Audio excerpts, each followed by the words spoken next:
Taylor, thank you so much. It's great to have you here. I really appreciate you taking the time. Thank you for inviting me. For people that don't know you, please talk about you, your law firm, and who is it that you like working with. I'm Taylor Smith. My law firm is Smith and Marjanovic Law out here in Albuquerque, New Mexico. We are always looking for police practice experts, people who can opine as to police practices. And we're always looking for doctors to help us out too. Primarily, we have a lot of ortho cases that we often need assistance with. And when it comes to experts and how we would like people to approach us, the closer the better. That's another thing that we look at too. Sometimes we have cases that we need experts on, and we need somebody who it's not going to cost an arm and a leg to get out here to testify at trial, because we're often always thinking of our client's bottom line in the case. And that means the world to us to have repeat clients come back, or even knowing that we're not just running up a big tab on expert costs. And we invite anybody who may be able to help us to reach out and, again, call us as opposed to reaching out on LinkedIn. Okay, awesome. And so it sounds like you work with a lot of experts who are police officers, not necessarily engineers or more on the academic side. That's correct. We have a lot of, I would say our practice is about 50% personal injury and 50% civil rights work. And we're always looking for people for police practices for a myriad of different issues, too. And again, going back to experts staying in their lane, if we want to call it that, we look for experts who, if it's a SWAT case, we need a SWAT team member, right? Or somebody who supervised SWAT team members. That's what we're always looking for, just as close to apples when we're with what we're dealing with in our cases for our experts. And we really do need experts in New Mexico. I hear it time and time again, not only from our firm, but other firms in the state, that we just need good expert work. And it's really hard for us to find experts at times, especially when we're going through like third party administrators for experts. And if we could have people reach out to us instead, we would appreciate that. And it makes it a lot easier for us. If I run into any police officers down there that do good work, I'll definitely let them know about you. But to get right to it, just to recap, I help expert witnesses with their websites and their digital marketing, their SEO.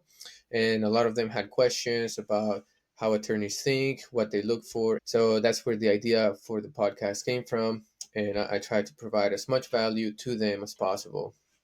To start with the first question, what makes an expert the right fit for your case?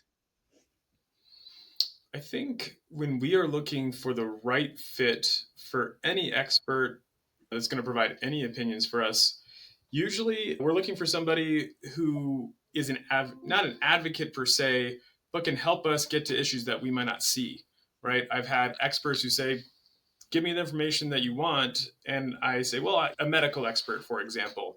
I never worn a white coat. I still don't wear a white coat.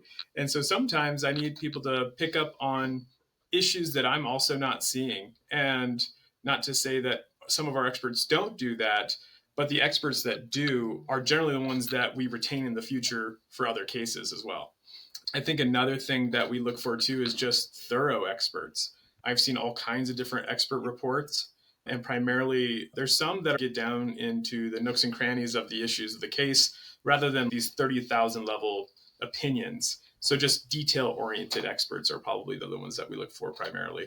And just to make sure I understood correctly, instead of the 30,000 foot reports, you like the more detailed oriented, right?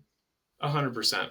And there's a time and place for all of them. Sometimes when we are looking for a consulting opinion, we may want that 30,000 foot view until we get into discovery and take depositions and things like that.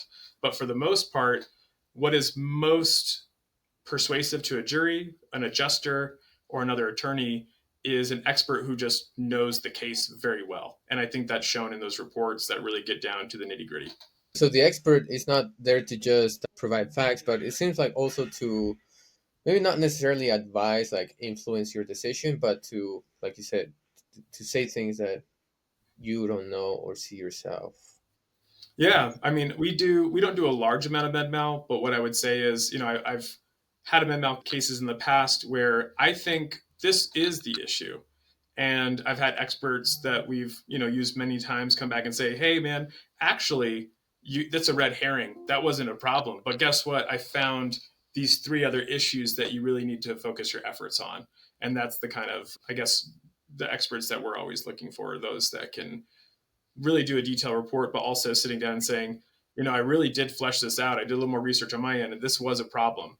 Also, another thing is experts who admit what they can or cannot do. Sometimes there are those experts that try to go a little bit further than where they should.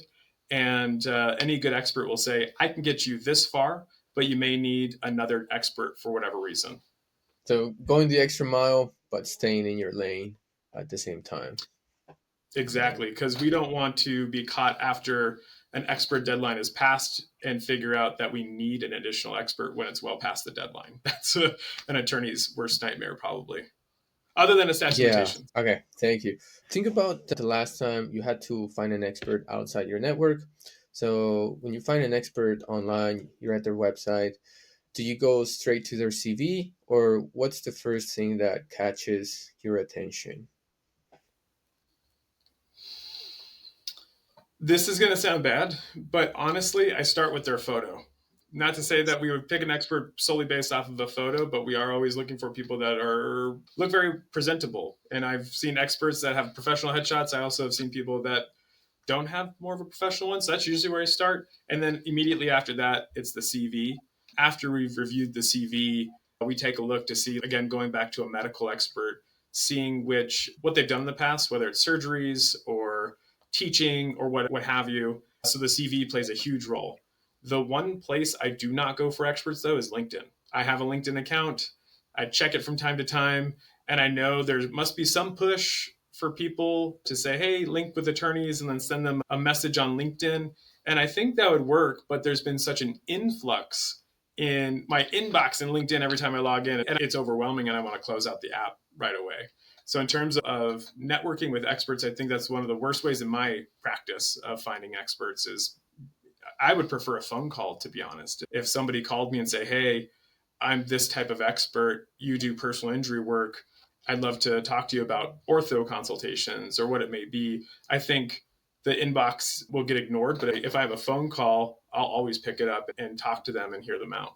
Nothing beats a good old cold call, right? Yeah, and we may be busy, but our paralegals will put it in our calendar and be like, I should just call that person. Or, I had it in a case, there was an expert who had called me one time and I just didn't have that case. But sure enough, 3 or 4 months later, I had a case like that. And I said, well, shoot, that guy had the initiative to give me a call. So I picked up the phone and called him right back and said, I didn't have it then, but I do now. So let me hear you out. Awesome. I'm glad you mentioned that about LinkedIn because I know a lot of them think that's a place to optimize, but it sounds like it just got oversaturated now. I would agree with that 100%. And like I said, I opened the app and it's 16 notifications and then a million additional, hey, I want to connect. And it just immediately makes me want to just not reach out to anybody. I feel overstimulated, I guess is the best way to put it. It makes sense. Okay.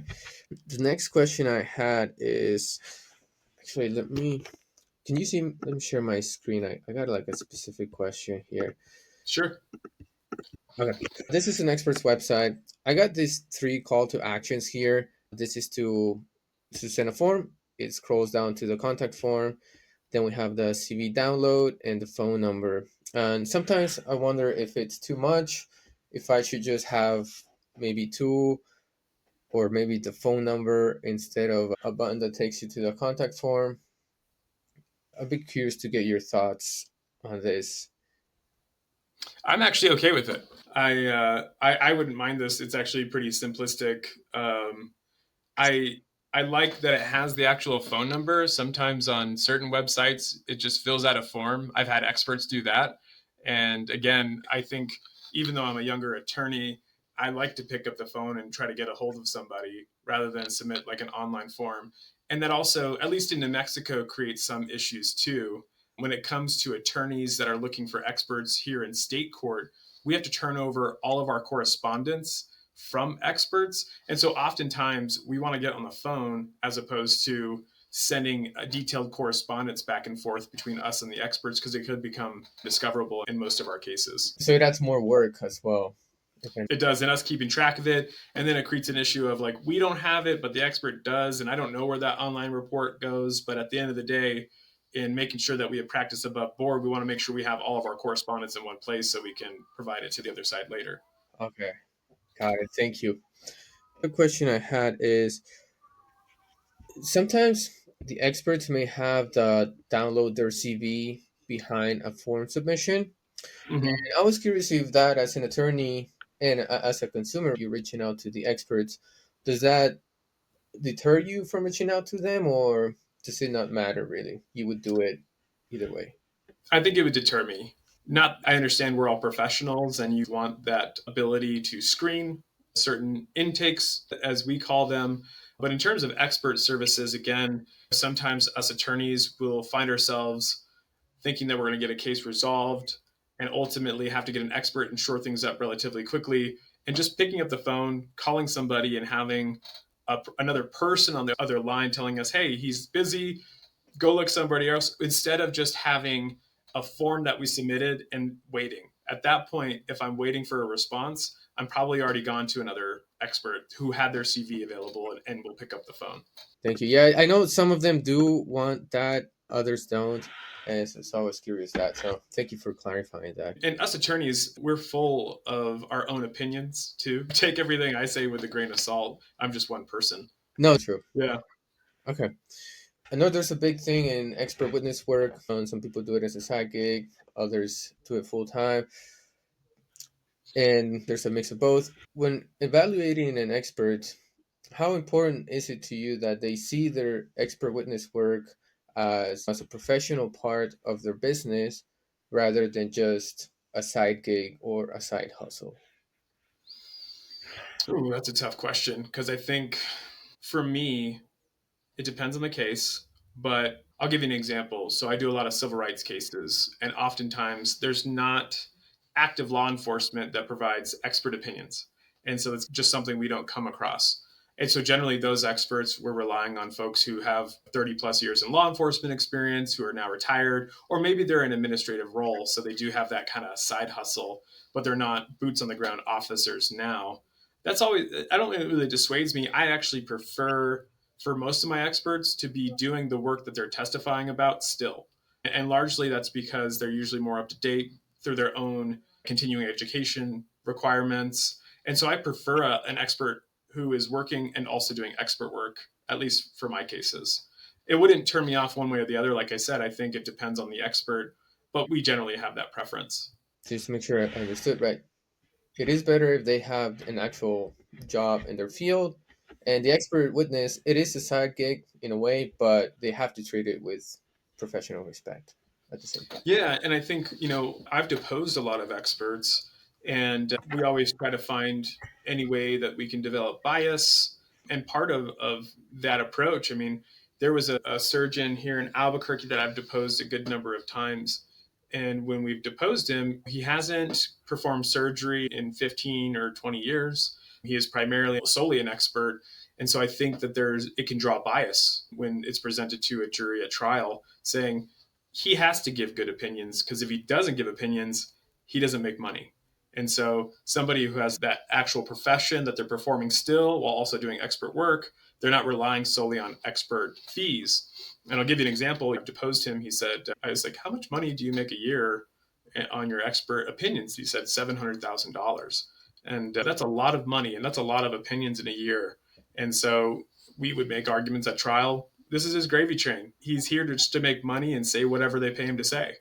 So I think those are the thoughts that attorneys have when it comes to their own experts. And you have to be wary of, as an attorney too, to not have just what they would consider like an armchair expert, right? Instead, I'd rather say, you do it every day, right? I do this every day. And this is why I know what's going on in my field. And that's why I have these strong opinions. And Mhm. outside of asking them how much money do you make as an expert witness, how do you know if they do expert witness work full time or if they also do their main job as well? I have a standard question about that too, or I guess a series of questions. I say, "Hey, where do you work?" And then they'll say, "I work at this hospital." And then I also have a separate LLC for my expert opinion work. And I'll say, okay, what do your shifts look like at the hospital? I work 3 on, 4 off, these hours. Great. So you're at the hospital that entire time. And then the rest of the time, how do you spend your time? And then I have them break it down in a percentage, whether it's my expert or an opposing party's expert. And so when we're looking at that, I want them to say, I work my butt off while I'm at my work. And then when I'm not there, I like to provide expert opinions. And just going back to the point of they're not relying solely on their livelihood for expert testimony. And have you ever had anyone lie and say like that they have a job when they don't and they do full time expert witness work?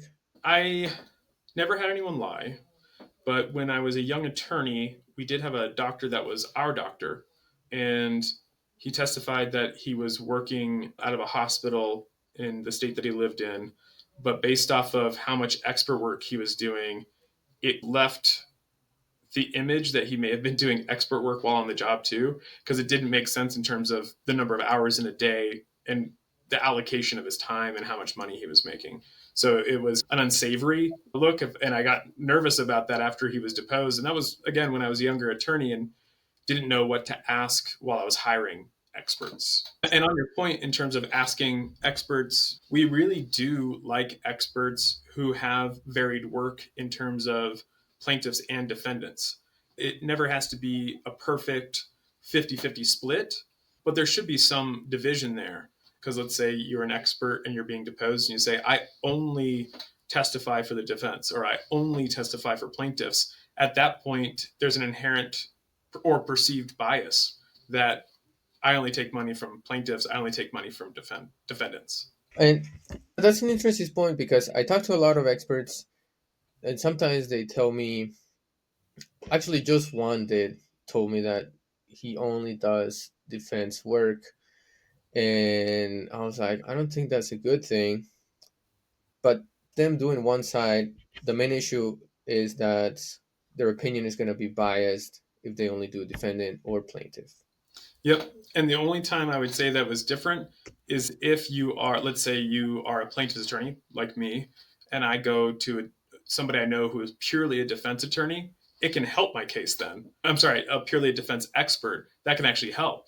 Where I've only done defense expert opinions in my career, but today I'm helping a plaintiff. And I think in terms of when we're looking at the optics of that, it's like this must be a very good case because we have the case which changed them to give plaintiff's opinions.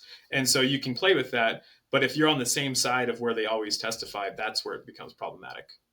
Okay, okay. Similar to always working with the same attorneys, right? A few times it's okay, but if it happens year over year, Mm-hmm. it becomes a little suspicious too. And I've had that conversation when we were talking about me hiring experts to work on our cases because we like working with them. We do tell them at the forefront, hey, you've testified a few times for us. We'd love to come back to you. But there is at some point going to be an issue where if the question is asked at deposition and it says you've now testified for Mr. Smith now in 30 cases in 3 years, he's just, again, going back to that, you have a working relationship with him almost to a joint venture of making money together. And so we do have experts that we talk to and say, look, we're going to just switch it up. It's nothing against you. We just need to make sure that we're not relying solely on you to help us out. And it makes sense, right? Because otherwise it goes back to the kind of like a gun for hire type of. Exactly. No hired guns. We don't want hired guns. Yeah. Okay. One last question about a nitty gritty detail on the website. One expert told me one time that he would rather have his blog section say articles instead of blog because that would make him look more professional. Would that matter at all to you? No. I think when we're getting into nomenclature or designation as to whether or not it's a blog or article, I would look at them the same in my perspective. I'd be more looking at the substance of what's actually contained in either the article or the blog. I think there might be some prejudice, but I think when we talk about blogs, there is a little bit of a built-in nuance when people are doing when the internet became really big and people are doing like travel blogs and things like that. I think that may be like a what do you call it, like a term of art or negative term because blogging doesn't sound as professional as an article. Obviously, if I could have it, I prefer people that are writing journals. But if you're just writing on issues, then I don't care what it's called as long as the substance makes sense for what we're looking for. Yeah, that makes But I sense. totally get where that expert was coming from. And thank you for having me. I had no idea what we were talking about. I was just excited to talk. And this is an issue, and I'm glad you have your podcast. I was looking at it yesterday before we were supposed to meet, and this is something that a lot of attorneys struggle with, especially a lot of younger attorneys. And so I'm glad that you're doing what you're doing. Oh, thank you so much. I Yeah, thank you a lot. I try to put in my best effort into helping these experts get found by the right attorneys. very cool. We'll keep at it, and I'll listen to a few of your podcasts. I saw that Logan Quirk was on it, and I'll check that out. And I'm a big podcast listener, and there's a lot of cool stories to be told. Good luck with all your efforts, and reach out anytime too. Thank you. All right. Bye, Taylor.